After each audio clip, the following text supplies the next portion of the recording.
Good evening, everyone, and welcome to this edition of Book Talks with the Doorstep podcast. We're very pleased tonight to look at an issue that we often hear about, but don't think about how it really reaches out and touches us at the local level. We often hear, and we're in a situation now with a crisis, certainly in Ukraine, where we're worried about tanks and missiles and military action. But as we've seen throughout the world, corruption can just as easily be weaponized and be used to bring ill effects to people and even to the United States. So we're very glad that you're able to join us this evening for our discussion with Casey Michel, author of American Kleptocracy. And with that, let me turn it over to my co-host, Tatiana Serafin, to get us started by introducing our speaker and getting the conversation rolling. Thank you, Nick, and welcome, Casey. We're so excited to have you to talk about, and you can see my very, very well-read copy of American Kleptocracy, how the U.S. created the world's greatest money laundering scheme in history. Casey, your investigative journalism skills, I know, took you so far because this book has so many details, so much information. But you wrote it during the pandemic. So I want to congratulate you, A, on the publication of this book, and B, on writing this during the pandemic. And really getting at the heart of an issue that we really want to talk about today, which is, and I'm quoting a quote that you mentioned, Oliver Bullough, saying, "Kleptocracy is for the 21st century what fascism and communism were for much of the 20th. So for our audience, can you just define kleptocracy? Just start us out so that people understand the massiveness when we're comparing this to communism and fascism." Yeah, Tatiana, thank you so much for that generous introduction. Obviously, it's wonderful to be here with you and Nick today, and I do have to preface everything by extending my gratitude to my dear sweet wife who put up with me writing this book during a pandemic in our small Brooklyn apartment. So, if nothing else, there's a reason that the book is dedicated to her as well. But yeah, Tatiana, that really is kind of the crux of why I wrote this book in and of itself. Obviously I'm speaking as an American, speaking to broadly American audiences, and writing for especially American audiences themselves that maybe haven't realized what kinds of developments have taken place in the past few years, and certainly the past few decades, as it pertains to this topic of what I describe and others have begun describing as kleptocracy. Now, the root of the term itself is maybe relatively explanatory. Klepto, meaning stealing or thieves, and then cracy as a suffix there, meaning rule of. It literally means rule of thieves. And when we've used that term in the past, we have used it to describe certain regimes, certain governments, certain dictatorships as kleptocracies, kleptocratic dictatorships, kleptocratic regimes elsewhere. And we still see that in the parlance of today. We still see that used to describe certain regimes. Certainly regimes like those in Moscow, regimes like those in places like Tehran or Pyongyang or Caracas in Venezuela, that have these elements of ruling elites, ruling regimes, their family members, related oligarchs, inner circles that appear to be dedicated to nothing more than pillaging from local populations, looting from state treasuries, from education budgets, health budgets, infrastructure budgets. Hospitals never get built, schools never get built, bridges never get built, that lead to, as we know, the hollowing out of domestic economies, the broader destabilization, all of the elements that come with the brutality of modern dictatorship. But when I'm talking about kleptocracy, and obviously I write this in the book itself, when we're talking about kleptocracy in the 21st century, we're no longer talking about one regime. We're no longer talking about one government, one country, in one place. We're no longer talking about something that exists only in one location, because when we're talking about modern kleptocracy, we're talking about an international, a transnational phenomenon that allows these figures, these dictators, these family members, these oligarchs, these inner circles, those that are pillaging those local populations, to then transfer that money to move that money, to hide that money,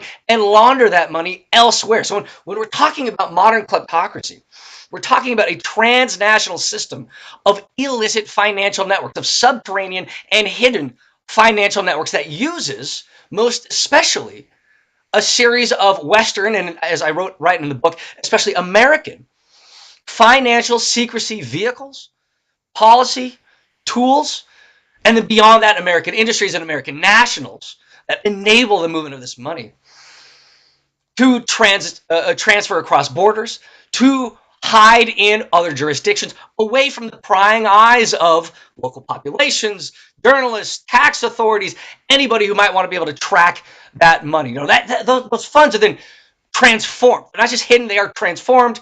As we describe it, they are laundered into all range of assets. More that we can talk about more of that in a minute. But so much of that transformation, again, happening not in the jurisdiction of origin, but in the jurisdiction that welcomes that money, that freely, legally hides that money, and then transforms that money into untraceable assets. So again, when we're talking about kleptocracy, it's no longer something that happens in one country with one regime.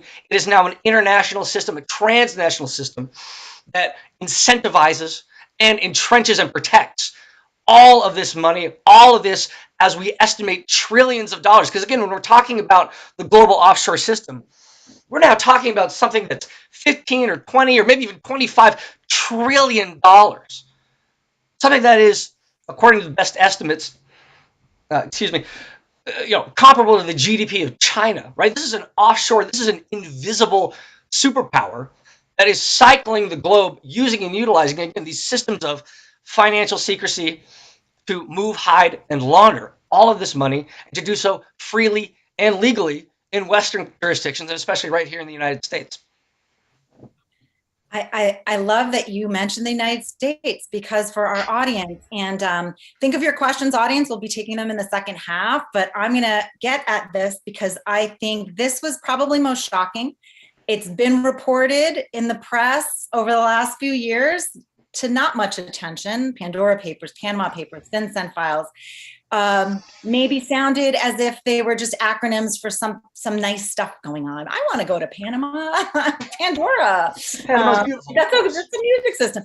But really, what are we talking about? The country most complicit, you write, in helping individuals hide their finances, according to the Tax Justice Network, the United States. Yeah. The United States creates millions, for example, of offshore companies, you write in your book, more than the top 40 offshore havens around the world. And I think for our American audience, I think we need to realize how the United States has enabled this kleptocratic transnational system that you're describing. And that in your book, you start detailing the beginnings, I think, in the 70s in Delaware. We start in Delaware. Yeah, absolutely, Tatiana. No, it's funny. One of the reviews of my book actually asked for more information about the history of the state of Delaware, more information about Delaware, which I don't think I've ever had a request quite like that in the past. But Tatiana, just to back up a second, I think audiences are broadly familiar, if not with the granular detail, broadly familiar with the idea of offshoring the offshore economy, et cetera, et cetera. They may not have any idea of the breadth of it. Again, we're talking about something that's equivalent to about 10% of global GDP, would be an outright superpower unto itself. But when we talk about offshoring, we still tend to have this image of, again, as I write in the book, these traditional offshore havens, these traditional financial secrecy jurisdictions, places like, as you just mentioned, Panama, or maybe Bermuda, or maybe the Bahamas, or the Cayman Islands, British Virgin Islands, et cetera, et cetera. These kind of smaller jurisdictions that exist literally offshore, literally, whether it's the Caribbean, the Mediterranean, the South Pacific, literally offshore. And for years and years, that was a perfectly fine model to have. The problem is that terminology is now outdated, or at least the implications of it are now outdated for exactly the reason that you just laid out.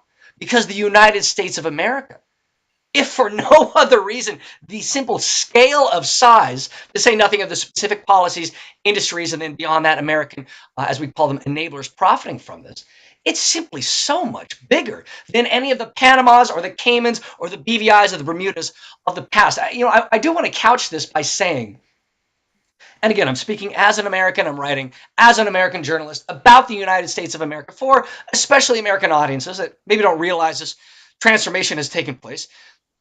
This broader transformation of the U.S. bringing these offshoring services back on shore, bringing them back to the United States, it's not, in a certain sense, it's not an atypical transformation. It's something that we have seen similarly take place in, for instance, the United Kingdom, or for instance, Canada, or for instance, Australia. Over the past 2-3 decades, the creation of certain policies that incentivize, again, and entrench and protect these offshoring systems, bring them back on shore, we have seen take place in other Western jurisdictions that we don't traditionally associate with offshoring. The issue is the U.S. is just bigger than the rest of them. Beyond that, though, there are additional legal bits of legal architecture, private property protections, and then beyond that, certain industries, especially the legal industry in the United States of America, creating the kinds of systems, entrenching the kinds of systems that allow and incentivize all of this illicit, dirty, suspect wealth to come into the United States. So, Tatiana, to your question about Delaware, yes, much of this transformation didn't take place overnight. This didn't happen just the past few years. It didn't happen even in just the past decade. As I write about in the book, you really have to go back to the 1970s, especially the 1980s and early 1990s, when we had, broadly geopolitically, the end of the Cold War and the fall of the Soviet Union, amidst broader decolonization, post-colonial regimes emerging elsewhere. And within that transformation, you had these absolute geysers of suspect, illicit, brand new wealth emerge and erupt, all of which was looking for a place to be kept secret and secure, given the broader destabilization or instability of some of these regions and some of these regimes. And into the breach steps, of all places, Delaware. This tiny American state that, again, speaking as an American, I don't really have any associations with Delaware. You don't think of, I don't know, it was one of the original colonies and the first signatory of the Constitution. But beyond that, I couldn't tell you much about the state, or at least associations with the state. But that was actually an advantage for the state of Delaware. Because in the United States, what we have, again, it's a federal polity. It's a federal country. And in the United States, it's the states that have the sovereign oversight to create the kinds of financial secrecy tools that are required for modern kleptocratic networks to develop. And again, these are things like shell companies. These are things like anonymous trusts, as we've seen in recent years, other vehicles like anonymous foundations. But what legislators in Delaware realized is that because the state of Delaware had all of these sovereign rights to create, to oversee the creation of things like anonymous shell companies. And beyond that, it also had this distinct history of pro-corporate reforms and pro-corporate legal architecture. What folks in Delaware realized is they no longer had to focus only on American clients and American consumers. What they could do in the 1980s and the 1990s was search out international clients, those emerging from places like Russia, Ukraine, those emerging in sub-Saharan Africa, those emerging in Southeast Asia or South America, and effectively sell these really kind of magical black boxes to anyone who is looking to hide their money, and to do so perfectly legally and incredibly quickly. Again, if you have 15 minutes and you have $100, you could have one of these anonymous Delaware shell companies just yourself. They're perfectly easily. My editor did ask me at one point, he said, you're not writing the playbook for some of these kleptocrats to follow, right? And I said, well, I hope not. I hope they don't need me, because it is insanely easy. But Tatiana, to make a long story short, Delaware led the charge. It was followed swiftly by a range of other states: Nevada, Wyoming on the shell company side, South Dakota on the anonymous trust side. Again, these are relatively small states. They don't have a lot of other natural resource or economic basis to look to. Instead, what they began providing were these anonymous financial secrecy vehicles for rising dictators, rising oligarchs, their family members, their inner circles that were looking to get their money out of those source countries and hide it right here in the United States of America. One thing that I'm really struck by listening as you describe this is Americans traditionally said kleptocracy is something that happens over there, right? It's in those other countries. We don't have kleptocracy in the United States. And what essentially it sounds like is essentially we have kind of justified it by saying, well, we're just selling services, right? What the people do with our services is not our concern. We're selling services, and who can object? We're bringing capital into our states. We're bringing real estate purchases. I mean, certainly you see this in South Florida. You see it in New York. With anonymous, as you said, these trusts that then buy real estate and other things. And then people say, well, what's the harm, right? Well, Americans are benefiting. American jobs are being created. Consultants are being hired. Media people get hired to improve the appearances of some of these figures, so on and so forth. So, to someone in the audience saying, okay, so they stole from someone in their country. Why is that a concern to me here? Yeah. Why should I care if a Ukrainian or a Russian or a Chinese or a South African oligarch loots his own country or her own country? Because, after all, isn't money doesn't have any, money is green. Exactly. Yeah. No, Nick. I mean, that's a great, in many ways, the kind of $1 trillion question. I mean, in a certain sense, as I was writing the book, as I was certainly familiarizing myself with the policy developments and some of the stories and the kind of the broader incentive structure for why this system developed in the first place, in a certain sense, there's nothing surprising about it. Right? If we pull back to the 1980s, obviously there's a broader deregulatory ethos taking place that looks to create financial flows as easily as possible with as few questions as possible that are asked. And then obviously at the end of the day, dirty money, clean money, it's all just financing. It's all just money. And if it's going into constructs, if it's going into jobs creation, if it's going into local economies, well, who are we to look this kind of kleptocratic gift horse in the mouth? I mean, in the mouth, there's really nothing surprising about it at the end of the day, or that would be the smaller states that, again, have this overriding economic incentive because they don't have oil and gas extracts, they don't have broader manufacturing bases to really begin finalizing and formalizing these kinds of shell companies. I mean, in another sense, what I'm writing about, we've known about for years as well. I'm very much standing on the shoulders of other journalists, other researchers, other civil society organizations. I kind of reframed it looking specifically at the United States, but I'm thinking of other journalists, folks like Oliver Bullough, folks like Tom Burgess, even Catherine Belton, who wrote a wonderful book on the rise of Putin just a few years ago. We're looking at similar dynamics. It's not surprising that these developments took place, but what we've seen for years and years was exactly that. These questions of, we know this is happening. Maybe we don't have all the details. We don't have all the ideas of some of these figures and some of these specific networks. But at the end of the day, what does it matter to folks in South Florida? What does it matter to folks in New York or California or, for that matter, Sydney or for that matter, London? Obviously in 2016, we saw the Panama Papers finally burst forth and really began revealing just how gargantuan this issue truly is.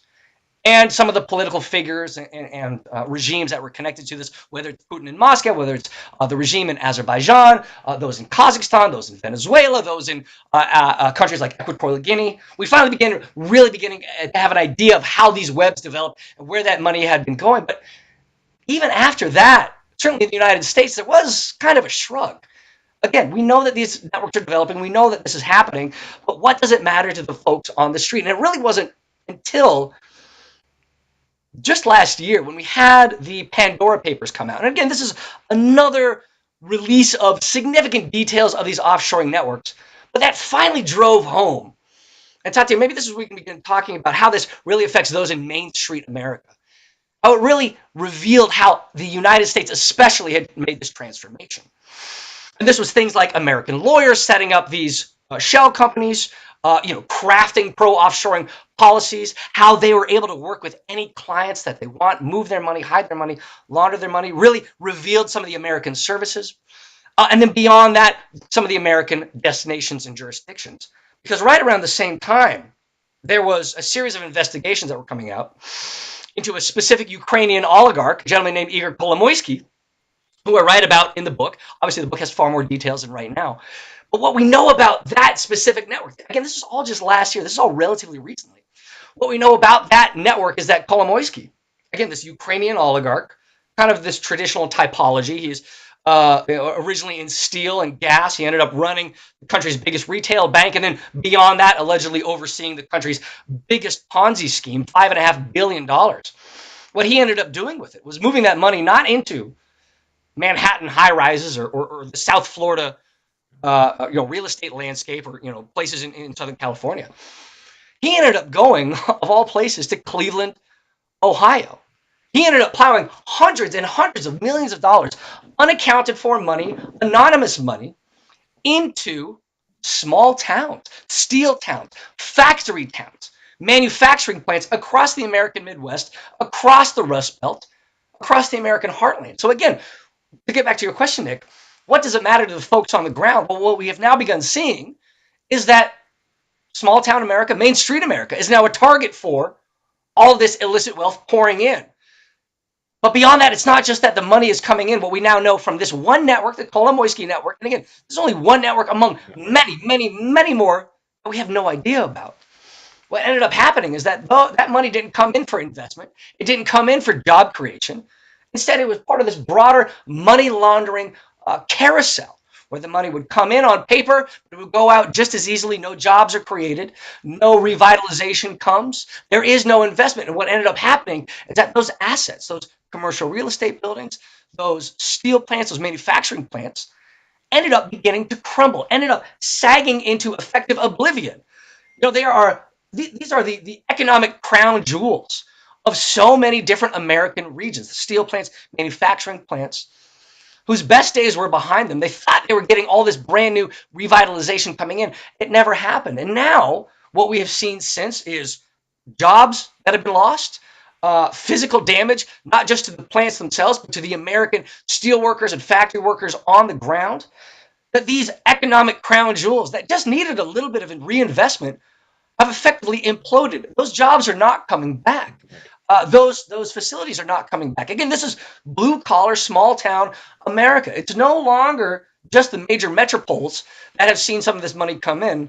Now we are only beginning to really see the kinds of physical costs, the kinds of devastation that is coming to small town. And again, this is right here in the United States that this is taking place, but this is also happening in Canada, in Australia, the United Kingdom, et cetera, et cetera. And I think your trajectory really follows, how it spread from Delaware and then Nevada becoming another haven where, you can create an offshore company in 3 seconds. And then surprisingly, and I think this came out last year, well, I was certainly surprised, South Dakota, Wyoming, states that you might not normally even think about as offshore tax havens that are hiding assets. And, I want to address your point, Nick. Yeah, it's money, but it's about, America saying we are a democracy. We are all about transparency. We are all about freedom of the press. We're all about information, right? We're an information society. We want to know who's behind everything. I, as a journalist, want to look up. And I'm going to speak to experience covering billionaires for Forbes magazine. I would look at some of the names of these shell companies and these fake directors, and I couldn't figure out where the money was flowing. And it's hard speaking as a journalist to another journalist, if you're studying a person, right, and you're trying to figure out what they own and you don't know where it's coming from, where it's going, who is behind that. And I think in a society, in a democratic, transparent society with freedom of the press as its First Amendment right, I think, Nick, that is the difficulty in you saying, oh, but it's money. We're all making money. In America, should this be happening? And you say in your book, I want to do that it is legal. And some people do use it for legitimate purposes. And there's a question in the chat. Don't Americans use? Yes. We're talking here tonight about the illicit uses, about the kleptocratic uses. No, Tatiana. So a couple quick responses, I guess, to the person who asked that in the chat. To your point, yes, absolutely, there are legitimate uses for this. I think maybe the most well-known example is, a few decades ago, I guess a half century at this point, the Walt Disney Company went down to Florida wanted to purchase all the land in order to build Walt Disney World down. They realized that they might set off some red flags, get some folks interested in price gouging. What they ended up doing was using some anonymous vehicles in order to secretly purchase all of these plots of land, these disparate plots of land, that then they were able to build Walt Disney World on top of that. So in a certain sense, without that anonymity, we wouldn't have the magical kingdom that's down there. But there are all of these other illicit uses, illicit examples we have already seen over and over and over again. And, Tatiana, you're exactly right. It's no longer just the shell companies. Again, just last year with the Pandora Papers, we saw that South Dakota has become one of the newest offshore havens in the world. The top line estimate of offshore wealth in South Dakota alone is $900 billion with no oversight, no idea of where that money is coming in, who is using it, what it's being used for. And then beyond that, obviously seeing the way that the South Dakota legislators have incentivized the kinds of legal architecture to pull in all of that money. You have white-collar lawyers, you have white-collar accountants, white-collar financial managers that are profiting from all of those inflows and have every interest in seeing that money continue. Tatiana, you also mentioned that the United States does claim to be a leader in the democratic space, a leader in the anti-corruption space, a leader in the financially above board space. And again, as I write in the book, there are elements of that legacy and that leadership, at least in Washington, D.C. The U.S. was the first country to criminalize bribing foreign officials. It was the first country to specifically identify money laundering as a crime, the first country to dedicate a task force out of the Department of Justice to specifically go after the fruits of modern kleptocracy. But what we've been talking about today is that these things don't take place just in Washington, D.C. We have this tension that exists in the United States, this federal state tension that allows states like Delaware, South Dakota, Nevada, Wyoming, and others to transform into offshore havens on their own, while the federal government freely allows it, doesn't do anything about it because they don't have the kind of policies at play. They don't have the policies implemented that would allow the federal government to oversee this, or to at least require some kind of transparency. I don't know if we have too much time to go into some of the details of the policy development, but I did see one of the questioners ask about the banking sector. Yeah. And I want to touch on that for a moment, because the banking sector is actually one of the few clear success stories in this space. Now, it's, again, a relative success story. It still doesn't have nearly the funding or personnel to oversee all of the basic anti-money laundering policies in the banking sector. But this is one of the most revealing elements of putting this book together. It was going back to the 1980s and the 1990s. It was really the Wild West in the American banking sector. Anybody who had any money could just drag it in with duffel bags into an American bank and open an account and use that. Or they could create a shell bank in other jurisdictions that existed only on paper, and American banks would be happy to work with them. And it wasn't until the attacks of September 11th and the revelations of how Islamist terrorists used and utilized American financial secrecy networks to bankroll to fund the attacks themselves, that American legislators in the Patriot Act, of all things, finally implemented even just basic oversight, basic anti-money laundering requirements and regulations in the banking sector that really went a significant way to clean up that sector itself. Banks now have to have internal anti-money laundering policies. They can no longer work with the proceeds of foreign corruption. If they have a suspicion about a client, they have to file a suspicious activity report. I mean, the records keeping alone is light years from where it was before those reformations came in. And even beyond that, the Patriot Act required the same things of other American industries like American real estate, American private equity and hedge funds, American luxury goods providers, all of these other industries that have been profiting from the inflows of all of this illicit wealth. This might spoil a little bit of the book, but there's a catch to that, in that a few months after the Patriot Act was actually passed, the Treasury Department issued a series of exemptions from those new anti-money laundering requirements. Again, for real estate, private equity, hedge funds, luxury goods. The Treasury Department said, and again, I understand the logic of this. They said they're issuing these exemptions in order to study the issue. They didn't want to throw the baby out with the bathwater and say this is, smother these industries with regulations. And again, you see the line of logic to this. They just want to study the issue. The Treasury Department said these would be temporary exemptions. It's been 2 decades, and these exemptions are still in place. I don't know how they define temporary. That's certainly not how I would do it.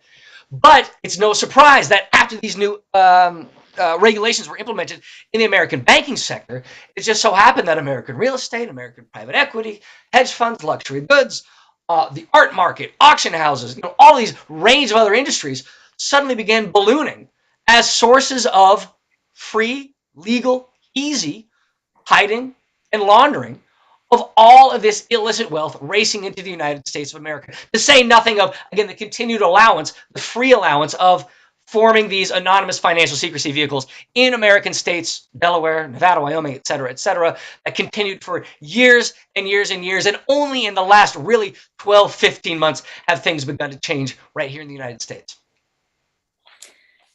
So let's go to the last 12, 15 months. Why do you think? Is it related to a certain regime change? What can we say about? Because here's how I feel it reading your book. I was like, problem. Oh, fix problem solved, and then oh no, it's like that. Damn, you're trying to just like hook your finger in and another thing sprouts. Because even with the banking regulations, you had to fill out the suspicious activity report.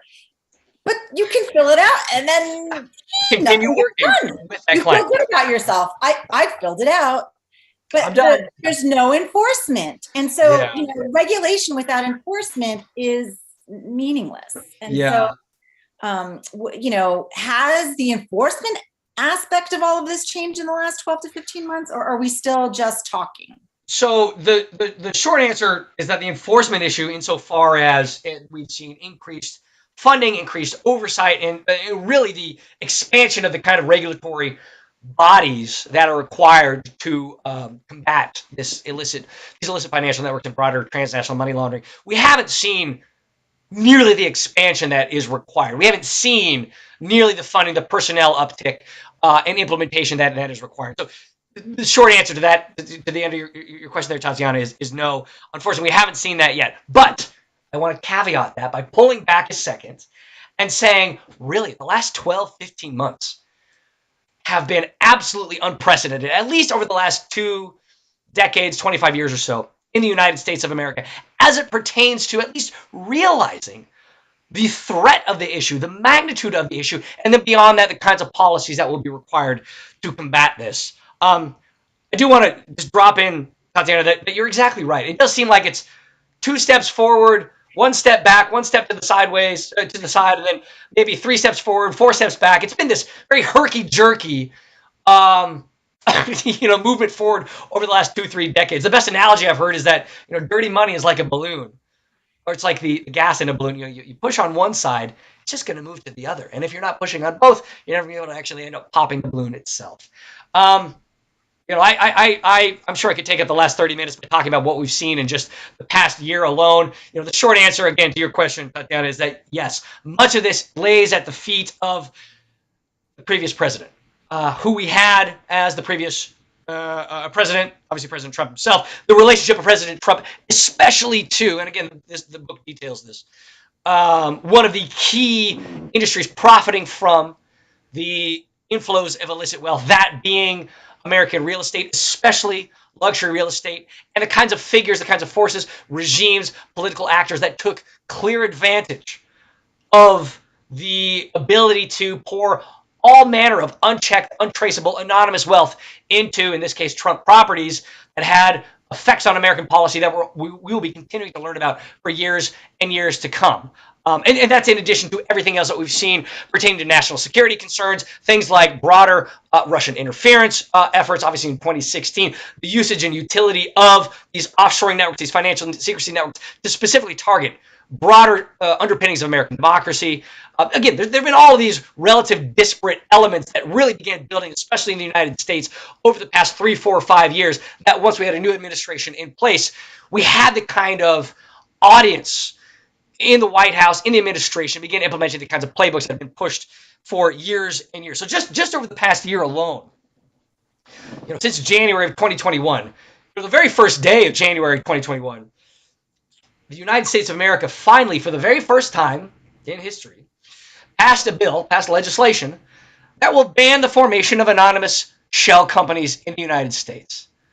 This was passed over President Trump's veto. Unfortunately, he could have been the president to ban anonymous shell companies, and he elected not to.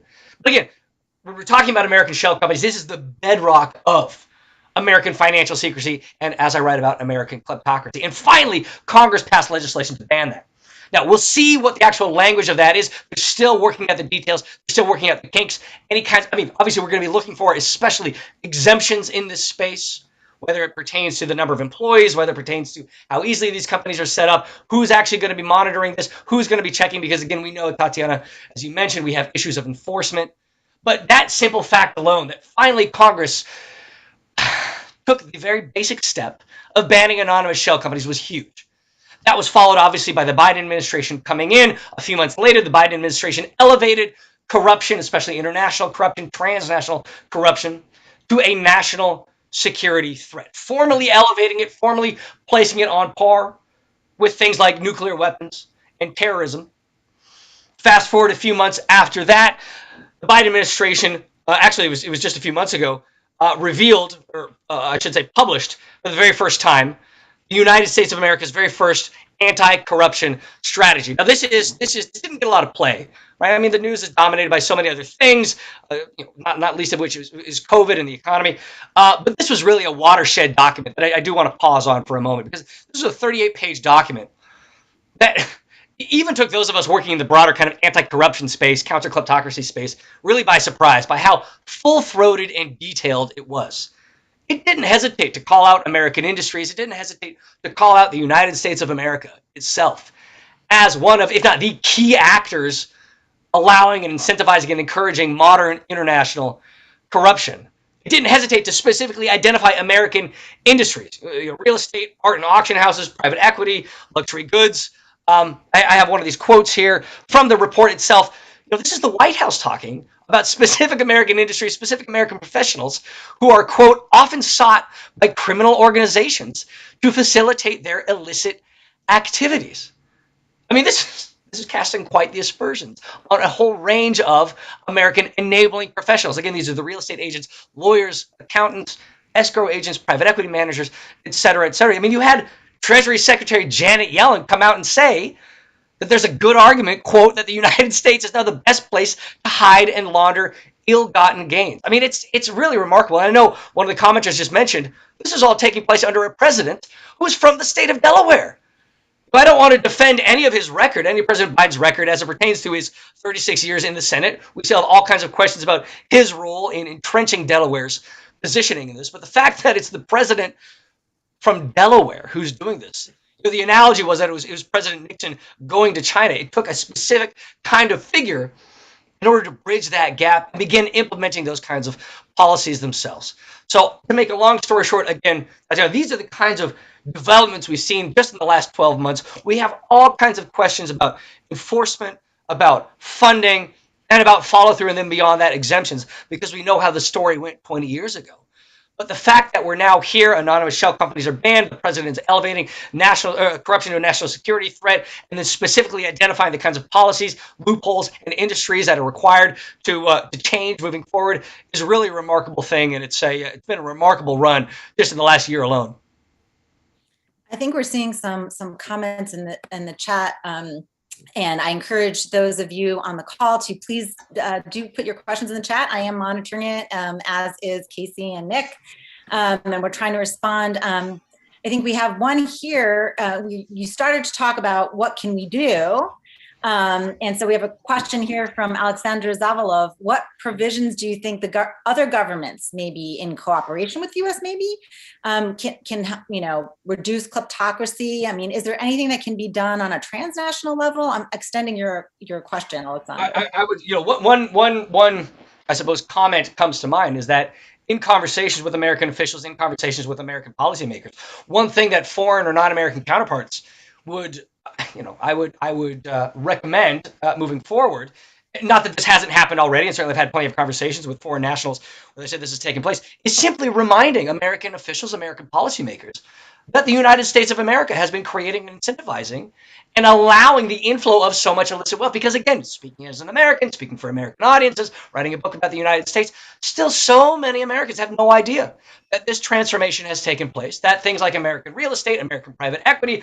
American luxury goods have become the destination for so much of this illicit wealth. So if nothing else, simply reminding American counterparts that they maybe do a bit more humility as it pertains to policies and concerns about international corruption. Now, again, as I just mentioned, things in Washington are clearly changing. I actually forgot to mention on the legislative side, we had the formation of the Counter-Kleptocracy Caucus just last summer, which has been launching bill after bill after bill pertaining to, again, loopholes, exemptions, and new policies moving forward.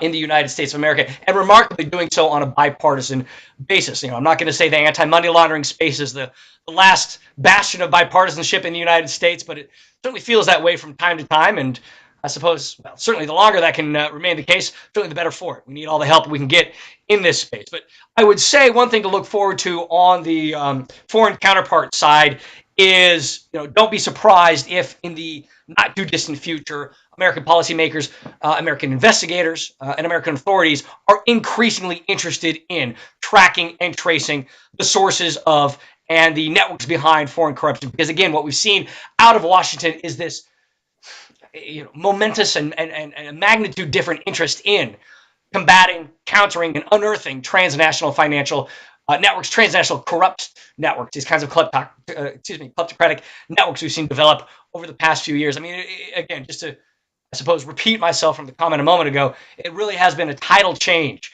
in Washington in just the last year alone. So don't be surprised if there's increasing interest from American interlocutors, American partners in this space in conversations moving forward. Hopefully that answered the question. Yeah. We have a bunch coming in. I don't know. One from James Cottrell is really interesting. He's at an international fraud asset recovery conference this week. What message should he relay to this multinational stakeholder group? Well, I'm sorry I'm not at that conference. It sounds wonderful. Hopefully I'll be able to make it to the next one, James. No, I mean, I suppose in a certain sense, exactly that. Don't be surprised if there is more. Well, let me back up a second. I would say that there is far more fertile ground now for those that work in the asset recovery space to find sympathetic partners, sympathetic ears in Washington, and not Washington alone, also in London, also in Ottawa, also in Canberra, also in national governments across the broader West that are beginning to realize that, again, this hasn't been just an American transformation. This has been a broader Western, a broader democratic transformation taking place, again, in these countries, in these jurisdictions that are nominally broadly clean, that are nominally broadly anti-corrupt, but that have nonetheless transformed into key partners and key nodes in these transnational financial networks. I do think that there's absolutely going to be increased interest in asset recovery. There's going to be increased funding in and personnel surrounding asset recovery. I mean, I think at the end of the day, it's worth remembering that asset recovery is not the solution, or is not a panacea. It's not the solution to end all solutions. It has to be part of a far broader package of reforms and solutions themselves. But as we've seen, asset recovery is absolutely a key prong of this broader playbook. And I will say that I don't know that there is a greater, I suppose, domestic support in these source countries, the Ukraines of the world, the Kazakhstans of the world, the Venezuelas of the world. It's difficult to think of a greater pillar of support or outpouring of support after certain assets are seized that had been linked to these oligarchic figures or the regime or their family members. There are a few things that are especially exciting and gratifying for those populations on the ground. One is specific targeted sanctions against some of these kleptocratic figures, but the other is absolutely asset seizures. Now, we don't have to talk about all the questions about how do you actually return those assets. That's a conversation for another time. But don't be surprised if that space opens up and continues opening up in the future. Well, listening to this discussion got me thinking a bit about not only the change of administration, but perhaps also the change of perspective. And just to draw the parallel with 9/11, that prior to 9/11, the U.S. national security community saw terrorism as a law enforcement problem. It should be handled by the FBI, the Department of Justice. then the realization that no, this is a national security issue. And just when you're talking about these networks, I can see the national security connections, because it's all fun and games if it's about a kleptocrat who wants to, how many yachts can he water ski behind? But these same networks do allow for, determined adversaries to influence, to kind of worm their way into the U.S. system. You talked a bit about recovery of assets. I know that a big thing that the Biden administration has identified is that democracies have to show that they are better at meeting the needs of their people. And so, but what we're seeing in this coming year, we're seeing a son of Gaddafi in Libya, a son of Marcos in the Philippines going to run for office. And it raises the question of, how are they bankrolling their activities? That they laid low, but the Swiss bank accounts and shell companies within their penetration into the U.S., and then, of course, their ability to buy or rent or lease people here, especially even up to in Washington, I think would put all of this together.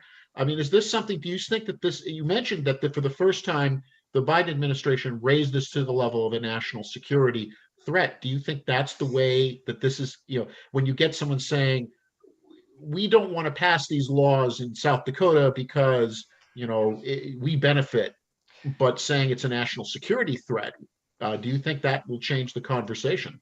Well, I certainly think in the American example, especially, and again, part of a broader global phenomenon, Canada, Australia, UK, et cetera, especially for American legislators, the national security angle is one of, if not the key elements of not only the discourse around why we should care about offshoring and financial secrecy networks, but one of the key motivators for pushing all of the successful policy implementations we've seen already. I mean, Nick, as you just mentioned, obviously the national security concerns, 20 years ago played a significant role in, and obviously the response to things like these September 11th attacks. But it has had very clear increasing salience in the United States of America as it pertains to getting legislators on both sides of the aisle on board with some of these reforms. I know you just mentioned South Dakota as an example a moment ago. I've said this before, I say this in the book, it's very clear that it's not going to be the Delawares and the South Dakotas and the Wyomings that are going to be leading these reforms. These state legislatures, these state governments have become effectively captured by these financial services industries. I mean, South Dakota, for instance, has a dedicated task force overseen by the South Dakota governor that brings together South Dakota legislators and those that are in South Dakota in particular, the trust industry, again, these anonymous trust vehicles, these anonymous financial secrecy vehicles, brings them together for the trust industry to specifically recommend changes and elements that can be strengthened to protect all of that financial secrecy in South Dakota. I mean, the solution is going to come, unfortunately, or fortunately, depending on your perspective, from the federal government. The states have shown themselves as clearly actors that are incapable of changing their own trajectories and directions. But yes, at the end of the day, if nothing else, all of the reasons and rationale aside, the national security angle is going to carry significant water for American policymakers and frankly for American audiences as well, as it pertains to pushing these changes moving forward, pushing these reforms moving forward. Not to say there aren't any number of other reasons, broader democratic considerations, broader concerns about things like wealth inequality, obviously, as we mentioned earlier, concerns about just basic investments, basic economic opportunities in small town Main Street America. But no, I don't want to downplay the potentiality of and the potential for national security as the kind of cudgel moving forward. I know we only have maybe 10, 15 minutes remaining, but I do want to pause on that just a moment because as we're talking right now, Europe is facing the potential for the very first significant land war that we've seen since World War II in nearly a century, right? 80 years time. We may very well likely see in the coming weeks one of the greatest security considerations, security concerns the world has seen in a century. So much of that tied directly to the kinds of financial secrecy networks that oligarchic forces, that dictatorial forces in places like Moscow, in places like Kyiv, across the broader post-Soviet region have been partaking in, have been using to loot their populations, move that money elsewhere, move that money into the United States of America, and in so doing, not only hide their finances, not only use those finances to entrench their regimes, but do so in order to, as you just mentioned, Nick, access policymakers, access corrupt politicians elsewhere to do their bidding. and then beyond that lead to broader destabilization in the region. I may have a story coming out actually later this week. There have been all the concerns and questions about NATO expansion, U.S. militarism, the faults of the United States of America in encouraging or incentivizing this pending Russian invasion of Ukraine. I do think there are kernels of truth. Certainly, most of the blame lies in Moscow at this point, but there is very clear culpability as it pertains to the financial side, the offshoring side, the kleptocratic side, when it comes to the United States of America, when it comes to the broader West, because this is where the Ukrainian oligarchs, this is where the Russian oligarchs, their family members, those regimes have been moving and hiding and parking their money away from those populations in Russia, those populations in Ukraine that, again, have seen their hospitals not built, their schools not built, the basic infrastructure needs not met. There's a very clear through line from the world of offshoring and transnational illicit finance and the West's culpability therein to what we're seeing right now vis-a-vis Russia and Ukraine. We are not going to be able to get to all of the questions in the chat. This is such a great conversation, and I could talk about, really more about Ukraine. Oh, but I don't even know where to start here in the questions. If I can maybe combine a few that are talking about what can we do now? What can we do next?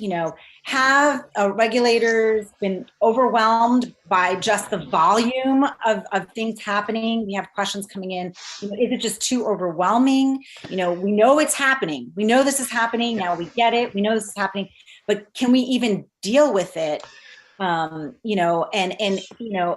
if we don't feel it, right? Sure. How can we bring this home? What can we do? Yeah, look, Tatiana, I mean, that's obviously a great question. And I think, what you just mentioned, we do recognize the issue now, at least in the United States. There's still questions about things like British partners, Canadian partners, about where they are. But certainly in the United States, it's very clear, especially over the last year, that the U.S. gets it. Washington understands, certainly the administration as well as Congress, have finally recognized the central role of the United States in fostering these networks. And now the question is, okay, what the hell do we do about it? Yes, we've passed legislation banning anonymous shell companies. That's great. But we still haven't done anything about anonymous trusts. We haven't done anything about the role of American lawyers. We haven't done anything about the role of American accountants or the role of American real estate agents. There's still so many dominoes that still have to fall. And again, the White House, again, the anti-corruption strategy document I mentioned just a moment ago, it does talk about these industries and it talks about the proposals for these policies. But what those policies actually look like still remains to be seen.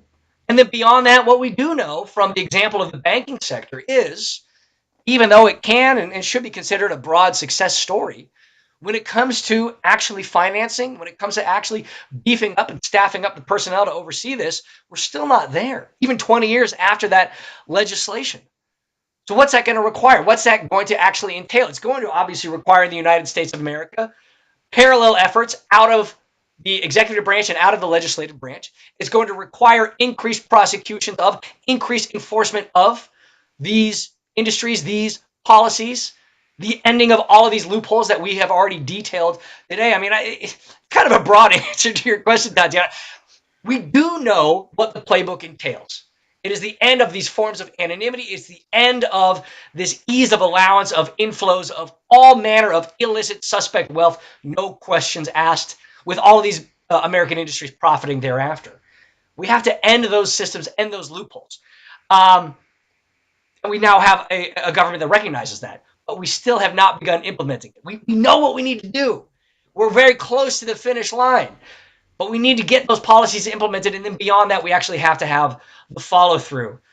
So, Tatiana, that might not have been the most original or creative answer to that, but I think you're exactly right. We now know what the problem is. We know what that follow-through is going to require. Because, again, at the end of the day, dirty money is always going to be looking for a home. And if we're not vigilant, we don't have the kind of policies in place, or if we're not enforcing them, they're just going to come right back in, and we're going to have to be dealing with these issues for years and years to come. And our grandkids will be having the same conversations decades from now. Yeah, and I want to also reiterate that this does hit, on a local level.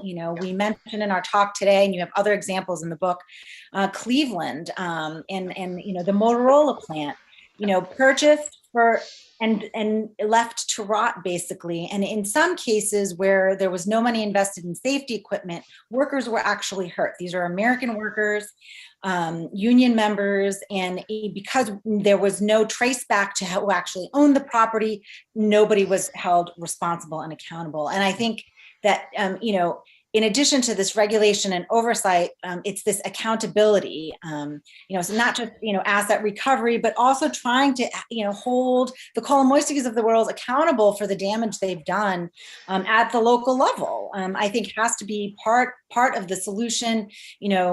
Lots of comments in the chat about things that are going wrong and how can we, fix it. But, I think, as we say a lot, it starts at the local level. It starts opening your eyes at the local level. Yeah, I would say, Tatiana, there's maybe two kind of broader points that I do, if nothing else, I would love for listeners to take away from this talk and obviously the book itself. One is that corruption is no longer something that just happens over there. Kleptocracy, as we traditionally understood it, is no longer something that simply happens in one country, one region, one jurisdiction, somewhere far away. Because of what we have in the 21st century, the kind of technologies, the kinds of policies, that corruption comes home. That corruption crosses borders, crosses oceans. It affects those of us right here in the United States of America. So when we're talking about things like Ukrainian corruption or Russian corruption or Chinese corruption or Venezuelan corruption, it's not something that happens in those countries. It is something that is going to find a way into the United States of America. And again, because of the policies that we have talked about. And then beyond that, the second point is that when we're talking about modern international money laundering networks, I do think a lot of us still envision, yachts off of, Southern California, or these beautiful, mega mansions in South Florida or places in Manhattan. And yes, that still exists. That still happens. And that's where a lot of the money still ends up. But to your point, Tatiana, now we're talking about places like Cleveland, Ohio, where this Ukrainian oligarch was the biggest landlord in downtown Cleveland of all places. I still can't get over that. To say nothing of all of his investments in all these small towns in West Virginia and Kentucky and Illinois and Texas, all these places we would never imagine. And again, it's not just that the money is there, it's that money is moving into and then through these facilities that never see the promised revitalization, the promised jobs creation, that end up falling apart and decimating local communities. To say nothing of the actual physical damage, the bones that are broken and the skin that is scalded from steel workers, factory workers, and again, these traditional blue-collar jobs in small-town America. I mean, it's very much almost a stereotype, but that's exactly what's now happening.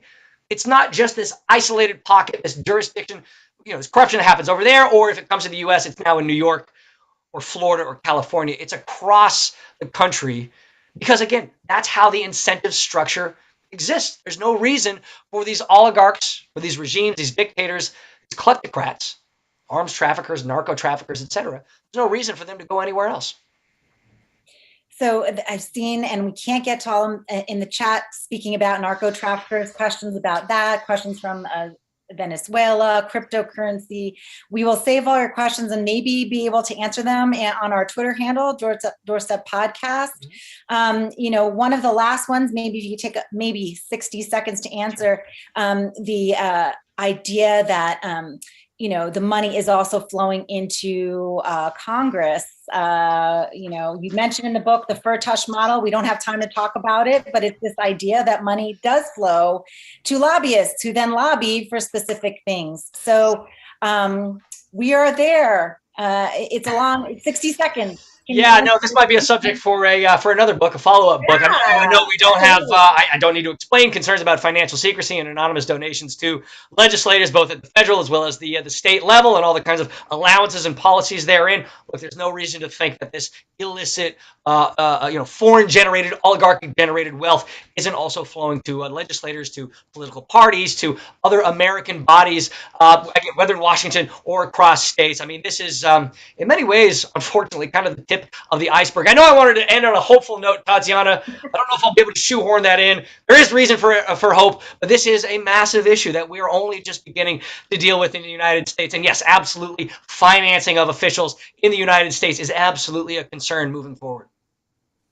Thank you again so much, Casey. Casey Michel, American Kleptocracy, How the U.S. Created the World's Greatest Money Laundering Scheme in History. It's a great book, great read. I encourage all of you here today to read it, tell your friends, talk to us at Doorstep Podcast. We'll send your questions over to Casey, and I'm sure he'll also, his Twitter handle is very active. Follow him on Twitter as well. And thank you everyone for your time today. Thank you, Nick. And thank you, Casey.